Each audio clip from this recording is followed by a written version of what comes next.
ഞാൻ ഈ നിൽക്കുന്ന റോഡിൻ്റെ ഇരു സൈഡിലായിട്ട് നിറയെ പൂക്കളാണ്. ഇപ്പോൾ നിങ്ങളുടെ മനസ്സിൽ ഓടിയത് കൊല്ലംകോടായിരിക്കും. കൊല്ലംകോടല്ല, ഇത് പാലക്കാട് തന്നെയാണ്. കൊടുവായൂർ നവക്കോട് റോഡ് എന്ന് പറയും. ആ റോഡിൻ്റെ ഇരു സൈഡിലായിട്ട് കണ്ട നിറയെ പൂക്കളാണ്. ഒരു മാസങ്ങൾക്ക് മുമ്പ് ഇതിൽ പാസ് ചെയ്ത് പോകുമ്പോൾ നിറയെ വേസ്റ്റ് ആയിരുന്നു. ഇപ്പോൾ അവിടെ നിറയെ പൂക്കൾ, ഒരിനത്തിൽപ്പെട്ടതല്ല, വിവിധ കളറുള്ള പൂക്കളാണ് വെച്ച് പിടിപ്പിച്ചിരുന്നത്.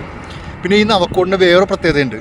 ഈ നവക്കോടിൽ ഒരുപാട് ആൾക്കാർ ജീവിക്കുന്നത് പൂക്കൾ കെട്ടിയാണ്. അതായത് തമിഴ്നാട്ടിൽ നിന്ന് ഇവിടെ ഫ്ലവർ എത്തിച്ച് അത് കെട്ടി കേരളത്തിൻ്റെ വിവിധ സ്ഥലങ്ങളിലേക്ക് സപ്ലൈ ചെയ്യുന്നുണ്ട്, ഫ്ലവർ കെട്ടി പോകുന്നത്. അപ്പോൾ അതിൻ്റെ കാഴ്ചകളും വിശേഷങ്ങളൊക്കെയാണ് തീർച്ചയായിട്ടും വാച്ച് ചെയ്യുക. Okay, okay. എത്ര വർഷമായി ഇത് തുടങ്ങിയിട്ട്? 20 വർഷമല്ലേ? ഫുൾ ഇത് തന്നെയാണ് ഫുൾ ടൈം ആണോ? എങ്ങോട്ടൊക്കെ ഇത് കയറ്റി പോകുന്നുണ്ട്? ആണോ, ഗുരുവായൂർ ക്ഷേത്രത്തിലേക്കാ?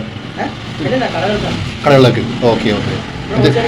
ആണോ ആണോ, എന്താ പേര് ചേട്ടന്?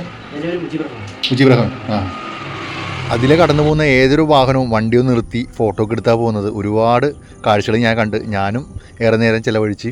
അപ്പോൾ മനോഹരമായ കാഴ്ച. ഇത് ഒരു പഞ്ചായത്തിലെ ഒരു ഉദ്യോഗസ്ഥനാണ് ചെയ്തതെന്ന് പറയുന്നത്. എത്രത്തോളം ശരിയുണ്ടെന്ന് അറിയില്ല. ഏതായാലും മനോഹരമാണ്. പാടത്തിൻ്റെ നടുവിലൂടെ റോഡിൻ്റെ ഇരുവശത്തായിട്ട് നിറയെ പൂക്കൾ, അതിമനോഹരമായ കാഴ്ചയാണ് സമ്മാനിക്കുന്നത്. ഏതായാലും ഇങ്ങനെയൊക്കെ തന്നെ മുന്നോട്ട് പോട്ടെ. മറ്റൊരു വീഡിയോയുമായി വീണ്ടും വരും. അതുവരെ നമസ്കാരം.